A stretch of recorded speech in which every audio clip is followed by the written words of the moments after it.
welcome to No Broken Legs. I am your host, Evan Belfiore. Week 6 of the NFL season is upon us, and to break it all down, we are joined by the man who never gives up on a play, Jimmy Champ. Jimmy, how are you on this Saturday morning? Hey, man, I'm doing great. Just need more fullback dives in the league. But The league would be better with more fullback dives. It'd be better with more fullbacks, period. The Browns should look into that. Maybe they'd be able to block a pass rush. Maybe. Although it would, it'd probably just put somebody in Deshaun's way when he's running around, not really knowing what he's doing. Before we get to the just utter embarrassment that is the Cleveland Browns, let's start with 4 teams that are on the bye. The Kansas City Chiefs, the Los Angeles Rams, the Miami Dolphins, and the Minnesota Vikings will not be playing this week. And we have a game in the books already.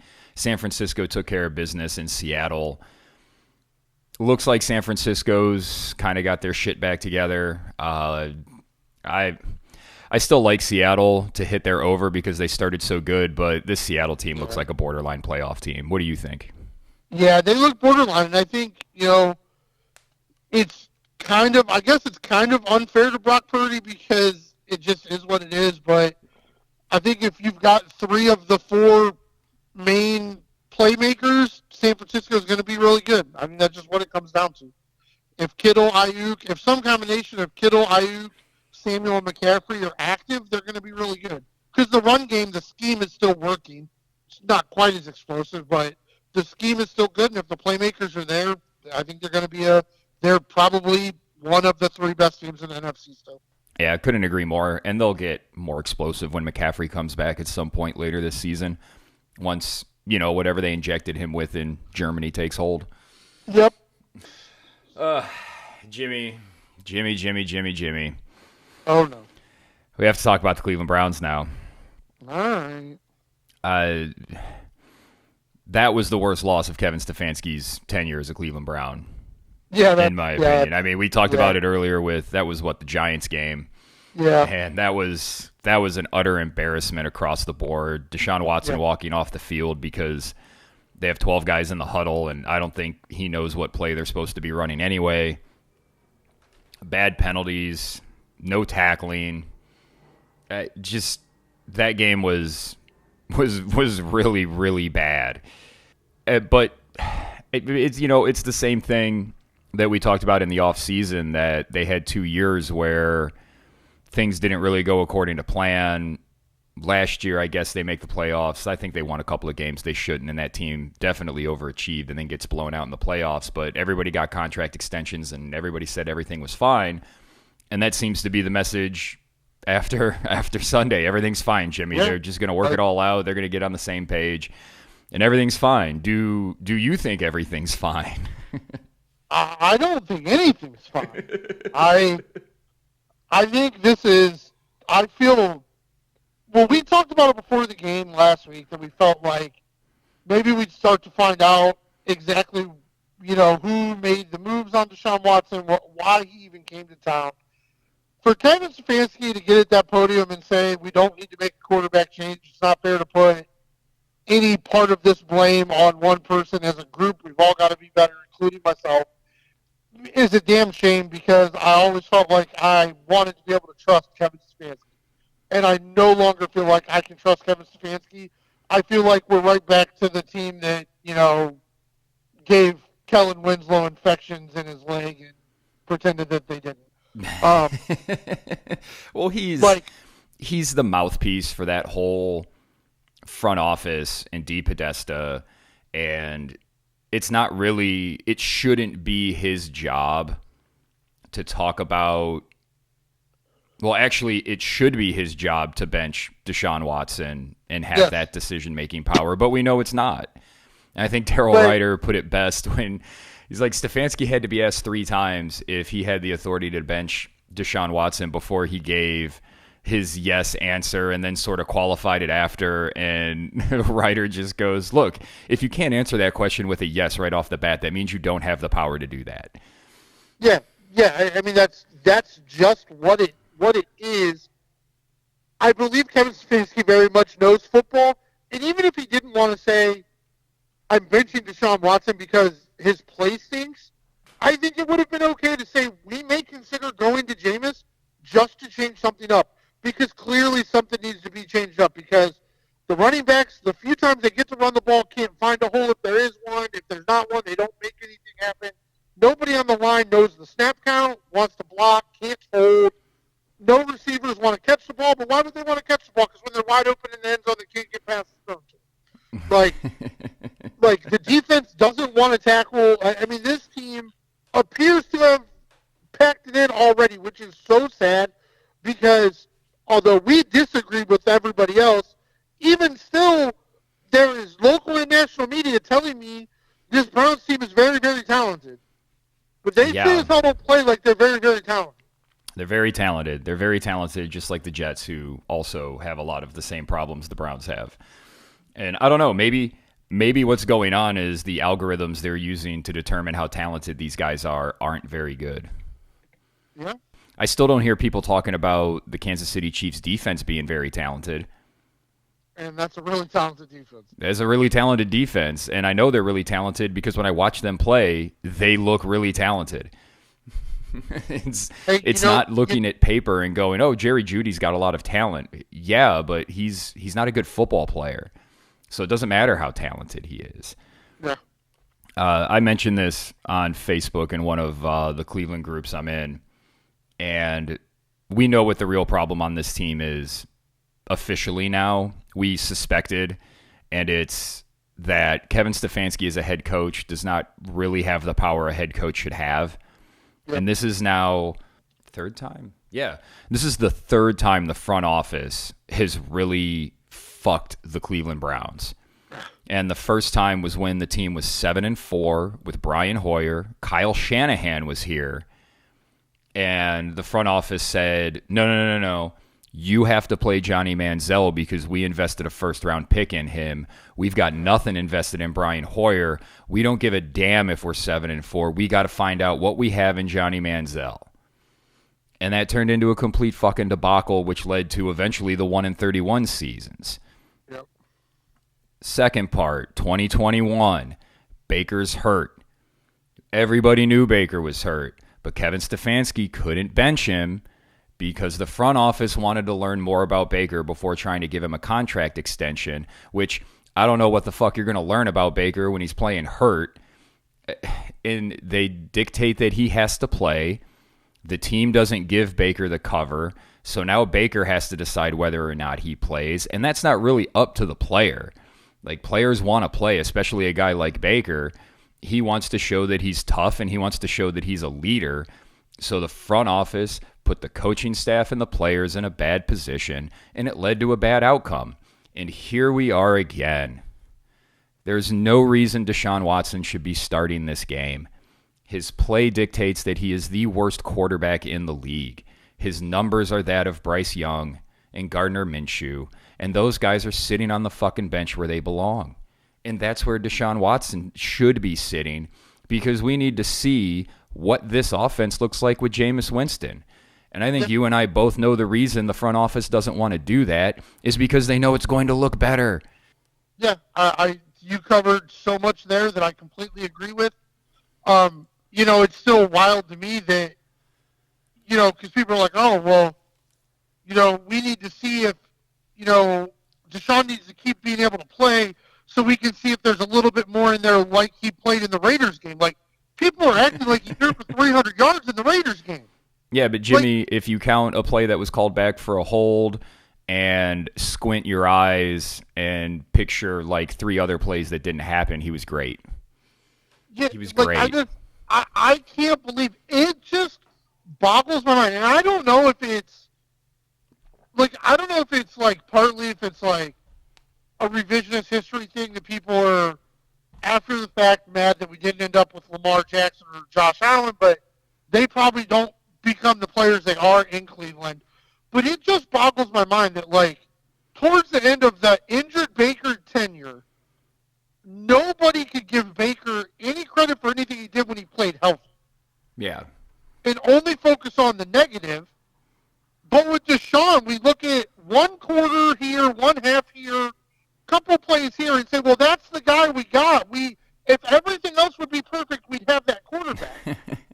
But that was And I just the can't. whole I don't point. understand. We keep saying it. The whole point of signing Deshaun Watson was that everything didn't have to be perfect around him. That was the Exactly. knock on That was Baker. We can't have Baker because everything's got to be that. perfect around him if you're going to try and win a Super Bowl. So we're going to go get Watson because he can make up for some of these deficiencies.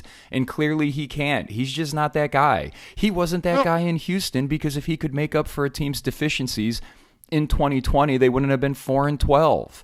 exactly. I'm not saying they would have made the playoffs. I mean, that Houston team wasn't really any good. But if he was the type of guy that can make up for his team's deficiencies, they would have been, I don't know, a 6-7 win team. Yep. Oh, I totally agree. I don't understand it, but It's I just mean, that I we keep get. talking about it. It's so aggravating that all of us keep talking about it. And the front office has just sort of got their, it's hear no evil, see no evil, speak no evil. Everything's fine. Everything's Hey, fine. They're just the but dogs sitting in the burning room. at this rate, we'll get to take the Deshaun Watson shit show and turn it into the Shedeur Sanders shit show. So He ain't coming here. Dion already said it's gonna be an Eli situation where they're gonna dictate where he goes. And I can guarantee you that they have a list of teams that they want to go to and a list of teams that they will never go to. And which list do you think the Browns are on? yeah, well, I don't think Dion quite lives in reality because I don't think any of the teams he wants him to go to will ever have a draft pick high enough that he wants his boy to go. So It would be like Cleveland to go get Sanders and then, they pull their crap. But they don't want to start Jameis Winston over Deshaun Watson. So what? They're going to go draft somebody in the top 5 pick, and then what? Make him sit for a whole year while Watson looks like garbage? yes, yes. Like I know it's stupid, but yeah, Well, it'll I be think great, that's and then what's they gonna can happen. tell us how much money they're saving by having a rookie quarterback on the roster, and it'll be just like the DeJuan Jones thing, where it's like, well, you don't really get the benefit of having the cheaper contract because you have Jack Conklin who's not playing.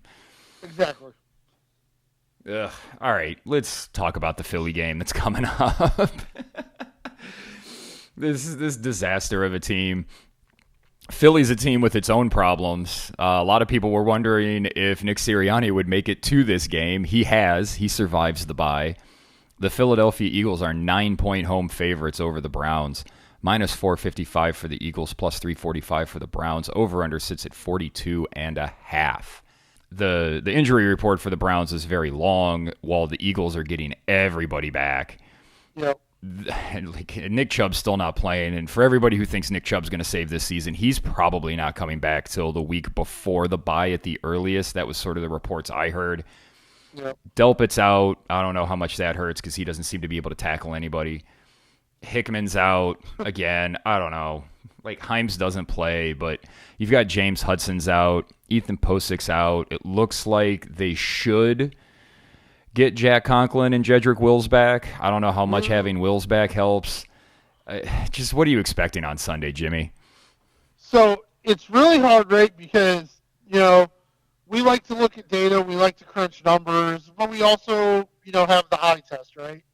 Like this year, teams that have been 7-point dogs or more are actually straight up winning games at a very ridiculous clip. Yeah, that's a trend that is really set in this year. Big dogs doing well. Like it's really weird. And it doesn't seem to matter if they're home or away. Yeah, it's a really weird trend, but I don't think the Browns will be able to be on that trend. For me, there's no reason to believe they can stay within 10 points of the Eagles, so I'm going to take the Eagles. I'm going to agree with you for a couple of reasons. The first reason is that Philadelphia defensive line can get after it. Yeah. The rest of that defense is pretty pedestrian, but the Browns offense couldn't do shit against Washington, and their defense has been poo-poo. Yeah. The other thing is Washington just completely dismantled that defense. And everything that Washington did, Philly can do, except they have a lot better players. Yeah, probably Probably going to want to go ahead and take the overs on yards for Devonta Smith and A.J. Brown. Saquon Barkley, the Browns have in recent years not been very good at bottling up dual threat running backs. And we saw what happened last week with a really mobile quarterback. We could see Jalen Hurts do that. I feel like it's going to be a long Sunday for the Browns. But like you said, big dogs have been doing well this year. And it wouldn't be a shock if the Browns sort of pulled a really good performance out of their ass.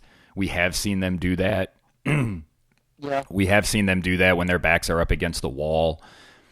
Philly's coming off the bye. Maybe they're a little lazy. I mean, they shouldn't be, but maybe they are. Maybe that home crowd gets on them a little bit and Philly feels a little pressure. Plus, Jalen Hurts will turn the ball over. So if the Browns can get some pressure on him and force a couple of turnovers, I think they can keep this game close.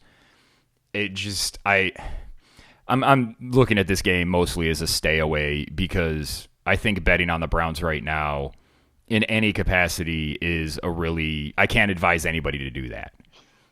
But I do have some worries about Philly because Hurts has been turning the ball over so much and that defense is so bad. So the backdoor cover potential here at 9, Philly being up 14 in the fourth quarter and the Browns get their stupid touchdown like they did against Washington that doesn't really matter. Like that's out there. So yeah. I mean, 43 for the over-under, I guess you have to take the over because that Browns defense don't look like they can stop anybody. Nope. How bad does it have to get before something changes? I think a legitimate Watson injury is the only thing that gets Deshaun Watson off the field. That's what I believe. Wow. I think we're stuck with watching Amari Cooper half purposely drop passes and the running backs look like shit. Nobody be able to block. Nobody on the same page. And Deshaun Watson, even when he has a clean pocket, running into sacks. Yeah. Pretty fun. The breakdowns that were out there of guys that were open and Watson just running into sacks or just flat out missing guys. He had a couple of throws. There was a throw to Cooper early in that game where Cooper was running an outbreaking route and he just threw it 5 yards too far in front of him. Yep. And we've seen that with a lot of teams with bad quarterbacks where you get the receivers that are just running their route and then the ball's nowhere near catchable and they just sort of do the body language thing where they just got their hands up in the air and they're like, well, nothing I can do on that. What the fuck? Yep. I mean, you had the same thing with Judy when he was running, doing cartwheels in the end zone. So. Wow. Jerry Judy. What? I know I've said this for a couple of weeks, but Amari Cooper coming off of arguably the best back-to-back seasons a Brown receiver has ever had. You don't give him an extension, but then you trade for an underachieving kind of douchebag that, and you give him an extension. And he's in Mike Vrabel's getting on his ass about dogging it in practice. So who's surprised that Judy's dogging it in the game? And we just can't understand why Amari Cooper's not out there fighting harder. We have no idea. We don't know why. It's just all right. Let's talk about the other games because the Browns make me so aggravated. Our first game outside of Cleveland is the Jacksonville Jaguars playing the Chicago Bears. This one's in London. So even though it's a Bears home game, it's more of a Jags home game. This was a 2.5-point line earlier in the week. It is moved. It is now the Bears are only a point favorite. 44.5 is the over-under, minus 125 for the Bears, plus 105 for the Jags. Jimmy, the Jags finally get a win. Can they stack wins? Yeah, I think they will. I'm going to take the Jags. I think they'll win the game outright. I think it's a big ask for Caleb Williams is finally playing a little bit better, and Jacksonville has not had a very good defense, but, you've got your first international game, the different time, everything that goes into it. I think that's a tough ask for a rookie quarterback against a team that's probably pretty desperate to get another win, and Jacksonville's been very good in the Tottenham Stadium, which is where they're playing. Trevor Field's very at home there, so I think Jacksonville will get this win. Yeah, I think Jacksonville gets the win because they're used to traveling over there. I Yep. think it's definitely something that takes some getting used to. Usually these games are pretty bad. I Usually. do think we'll see some points because if both sides are tired, that generally favors offenses. Yeah. So I like the over. I like Jacksonville. We'll see if they can put a second win on the board and maybe try to salvage their season. Although for them, they're probably better off having Doug Peterson get fired and hiring Bill Belichick. Oh, you're not wrong there. Up next, the Washington Armada, fresh off a beating of the Cleveland Browns, travel to Baltimore to take on the Ravens. The Ravens are 6.5-point favorites. Over under sits at 51.5 now. Minus 320 on Baltimore. 250 on plus 250 on Washington. This seems like a line that's way too high. Yeah, yeah. I'm all over the Armada here to cover. I almost want to put a little bit on their money line as well because I think this game will simply come down to who has the ball last. I don't think Washington has a great defense, but I think Washington has a little bit better defense than Cincinnati, so they should be able to get a couple stops. But this should be a really good football game. Yes. But I do think Washington covers easy. Yeah, I expect this game to be a little bit like that Cincy game. I expect it to be close. I expect it to be high scoring. That Baltimore defense is not very good. I think Daniels will be able to work the field, spread the ball around. And I don't think that Washington defense has anything for what Baltimore is going to try to do. The big question is going to be how much does Baltimore run the ball? And if they can really grind clock and control the clock, maybe this is going to be an under. But I think these two offenses are just too explosive. I can't imagine that like one of these teams is going to get to 30, and I'd be shocked if the other one doesn't get to 24. Yep. Up next, the Arizona Cardinals traveling to Green Bay to take on the Pack. The Packers, 5-point favorites. Over-under sits at 47. Minus 240 for Green Bay, plus 196 for Arizona. Is Arizona decent to mediocre? Offensively, they're mediocre enough to stay in games to where if the other team makes a late mistake, Arizona, I think can make you pay. I don't know if I think they can win, but I think they cover. Yeah, I think they cover too. This has a lot of backdoor cover potential, in my opinion. And this is now 3 games in a row we've covered where we both like the underdogs. Yep. What do you think about that 49.5? This just screams over because I feel like both these teams should be able to put points on the board. Yeah, absolutely. I like that over there. Up next, the Tampa Bay Buccaneers traveling to New Orleans to take on the Saints. Tampa Bay, 3.5-point favorites. 41.5 is the over-under. Minus 180 for Tampa, plus 152 for the New Orleans Saints. It looks like the Derek Carr era may be winding down to an end. He's out. Spencer Rattler, Jimmy. Are you ready? Saints fans. Are you ready? Oh, I'm ready. Because it's time. For this game. It's time. It's Rattler time. I'm ready for this game to go under and the Buccaneers to get an easy touchdown victory. That's what I'm ready for. What's really frustrating about watching Baker in Tampa as a Clevelander is he's really working that short passing game. And he's getting the ball out quickly to his receivers, getting it in the hands of Mike Evans and Godwin. And who's the tight end there? Orton? What was that, Cade Otton? Otton. Yeah. And he's getting the ball out quickly to those guys, and that's sort of their running game. And that's the sort of thing I would love to see Deshaun Watson do here in Cleveland, and I think Stefanski can coach that kind of offense. But it's that's what's so frustrating about what's happening in Cleveland right now is we're seeing the guy we used to have do what this team needs to do, what the Browns need to do with their bad offensive line. Yeah. It's very frustrating, but we've kind of adopted Tampa Bay as our pseudo team since Baker got ran out of town. So we'll see if they can keep winning and push Atlanta for the division. Yeah, it's just funny to me, because we were told, first we had a receiver's dad tell us Baker can't play with a superstar wide receiver, and Mike Evans and Chris Godwin are both having resurgences in their careers. We were told Baker can't win when things aren't perfect, but he has no running game and no offensive line, really. And if That the defense defense could have isn't tackled, anything special either. and if they could have tackled Kadero Hodge, the Buccaneers would be one of the best teams in the NFC. So, it's like all the things we were told about Baker that happened while he was injured was all bullshit, and it's just really frustrating. Like, Yeah. it's as frustrating as Brian Hoyer being benched for Johnny Manziel. Yeah, it sucks.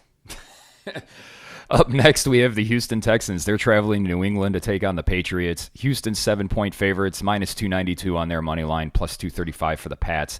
Over-under sits at 37.5. We get Drake May. The Drake May experience will begin, Jimmy. What are you expecting from him? Well, I mean, Houston absolutely attacked and made Caleb Williams, who's way more talented than Drake May, look absolutely lost on the football field. I think I actually like the under here. I don't think there'll be a lot of points scored, but I do think the Texans can win this by 2 scores, so I'm going to take Houston. Yeah, I like Houston. This feels like a 2010 game. Yeah. Houston, even when they're not, and they haven't been playing all that great, but if you give C.J. Stroud a chance to win the game in the fourth quarter, he's just going to do it. He's on that list with... Yeah, he's just on that list with Patrick Mahomes, where if he has the ball and there's under 2 minutes to go and they need a field goal or a touchdown, it doesn't matter. I think he's going to get it. Tennessee hosting the Indianapolis Colts. This was a pick'em on Wednesday. The Titans are now 2.5-point favorites. 43 is the over-under, minus 145 for Tennessee, plus 122 for Indianapolis. Is Joe Flacco starting this game, or is it going to be Richardson? I haven't actually checked. Yesterday afternoon, they were still leaning Richardson, but he was a legitimate question. I mean, if they want to win this game, they should start Flacco. Yeah, I'm taking, for me, this is a stay away because I don't know what's going to happen in this game. But I'm going to assume Flacco's going to play, so I'm going to take Indy for the sake of my pod. Yeah, I think the Flacco pod is full go. He's going to throw at least a touchdown. He's going to throw over his yards, and he's going to throw an interception. So there it is. If you can get it, take it. Also, Will Levis will definitely throw at least one bad interception that makes you go, what? Yeah. Up next, we have another team making a quarterback change. The Pittsburgh Steelers are traveling to Vegas to take on the Raiders. Gardner Minshew on the bench. Aiden O'Connell is coming in to start. 36.5 is the over-under, plus 140 for the Raiders, minus 165 for the Steelers. This just feels Steelers and under. Yeah. I don't know what else there is to say. I don't think there is anything else to say. I think it's Steelers and under. Are they? Do you buy the Russell Wilson should be starting chatter that apparently seems to be picking up? No, I don't. I don't think Justin Fields is. I think he's been adequate. I think he's done what Mike Tomlin's asked him to do, in my opinion. Yeah, I don't know how you can bench him for a guy that, I don't know. Everybody says he can throw the ball deep, but he hasn't really thrown a good deep ball the last 2 years. So yeah, I don't know. I'm not sure their team is. I mean, I think Pickens is really good, but right now, I don't know if the Steelers are built to throw long. Yeah, and he's also doing that thing Steelers wide receivers do, where they just go crazy. Yeah. Yep. Up next, it's a battle of Thanksgiving Day teams. The Detroit Lions traveling to Dallas. The Detroit Lions traveling to Dallas to take on the Cowboys. The Lions, 3-point road favorites. 52.5 is the over-under. Minus 170 for the Lions, plus 143 for the Cowboys. Does Detroit finally know who they are and know they should just be pounding the shit out of teams by running the ball? So, I think they know who they are, but I don't think Dan Campbell is... I think Dan Campbell is still too close to having been a player that I think there are going to continue to be games where, as the other team's offense scores on his defense, he forces more passes than are necessary. I think Dallas is going to win this game outright. I think in the fourth quarter, it's going to be close. I think Dak will have a good drive, and I think Jared Goff will throw a late game interception to throw this one away. Wow. I think Detroit wins this game, and I think they win it by running the football and keeping Jared Goff's pass attempts under 20. Well, not under 20, definitely under 25. Yeah, that's absolutely what they should do. Absolutely what they should do. It's just a question of will they actually do that. Yeah, if I believed they would do that, I would be all over Detroit here. But I don't think that's what they will do. Well, we just covered 2 games that have home dogs, and the next 4 games that we have to cover also feature home dogs. Yep. The next one up is the LA Chargers. They're traveling to Denver to take on the Broncos. The Chargers are 3-point favorites. 35.5 is the over-under, minus 160 for the LA, plus 135 for Denver. Chargers coming off the bye. I think they look refreshed. I think they run all over Denver. Probably going to take the under. This feels like another 2010 game. Yeah, I like that. I love the under here. It wouldn't surprise me if this ended up being a field goal game. Yeah, so I'm a little bit nervous about anything besides the under, but the under feels like a very good bet. Yeah, I'll probably look to pair Pittsburgh money line in the under with the LA Chargers money line in the under. That's probably going to be a 4-leg parlay I make. Yeah. Our next game. Yeah, I think if you could do any kind of tease where you could get the Chargers down to 2 instead of 3, I think that's a brilliant play. Yeah. The Atlanta Falcons traveling to Carolina to take on the lowly Panthers.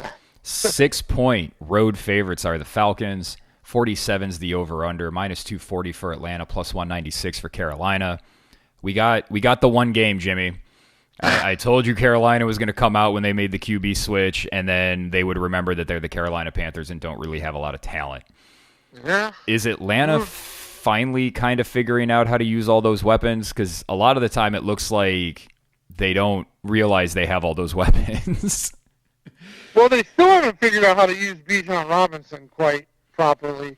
And I don't get it. Just look at how Philly used Saquon Barkley in their first game. Yeah, true. Kudos to Atlanta's offense last Thursday night or 2 Thursday nights ago. What an incredible performance. But Tampa Bay's offense is not good enough that they should have been able to do what they did to Atlanta's defense. So I think Atlanta may have some problems on the defensive side of the ball, but it shouldn't be a problem this week. I'm hesitantly going to take Atlanta to cover this spread. Yeah, I like Atlanta on the money line if you want to put them in some parlays, but that 6 points kind of scares me. Yeah. Of course, Atlanta could be up 17-0 halfway through the second quarter, and we'll be like, well, I guess that wasn't anything to worry about. Right.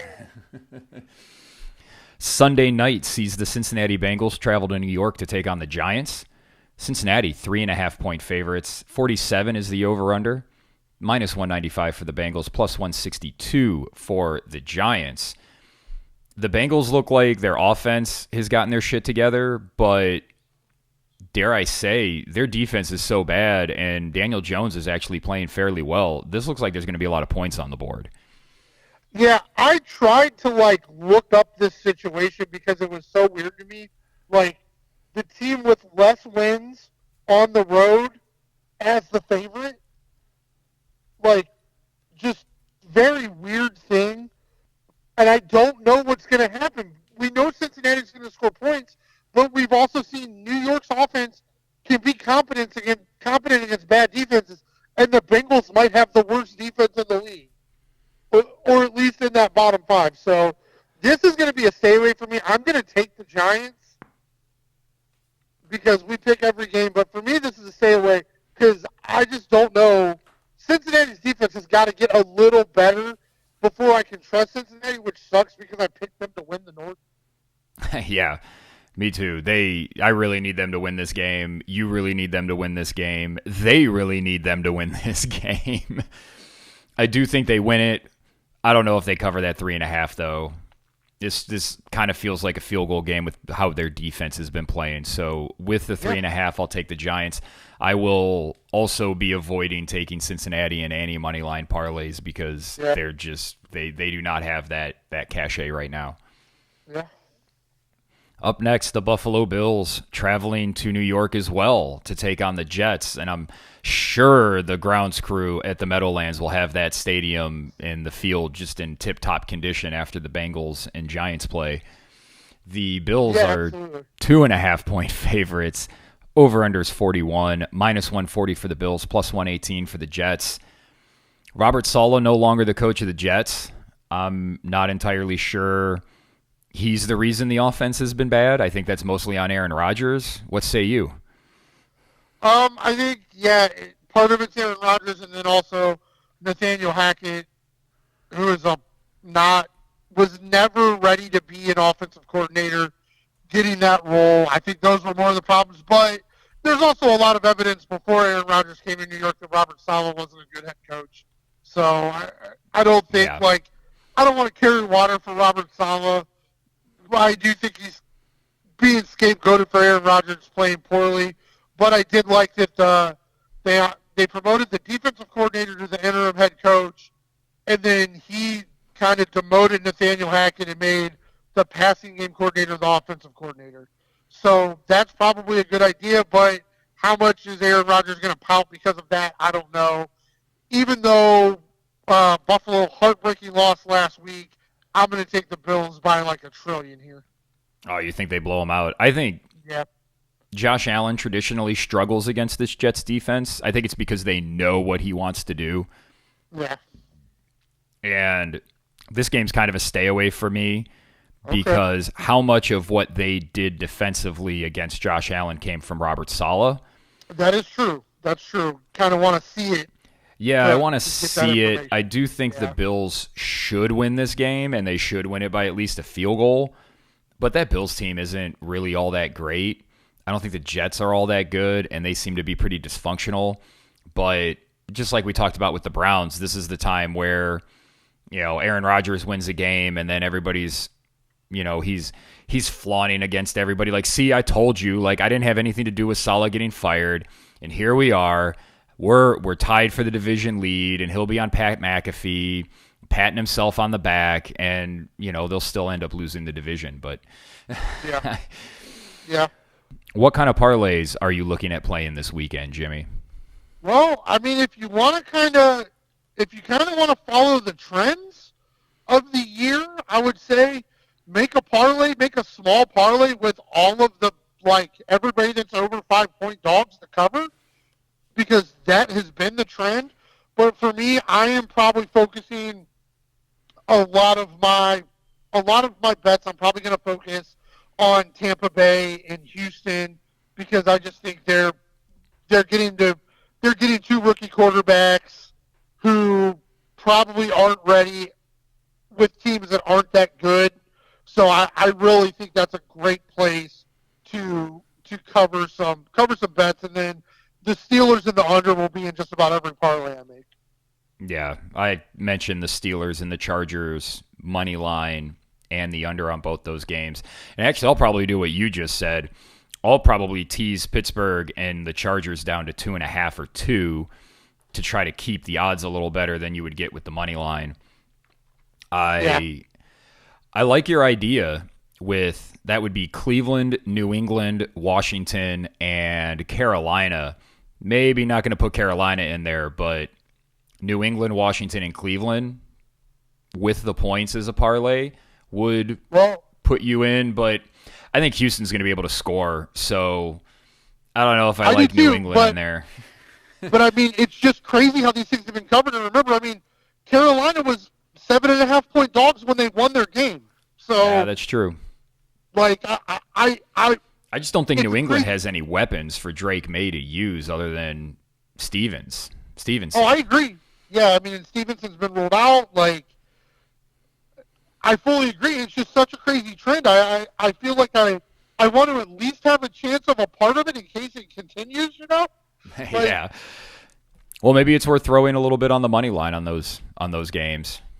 Yeah, maybe. I mean, and you don't have to, make like a $3, $5 parlay on all of those money lines to hit. My goodness.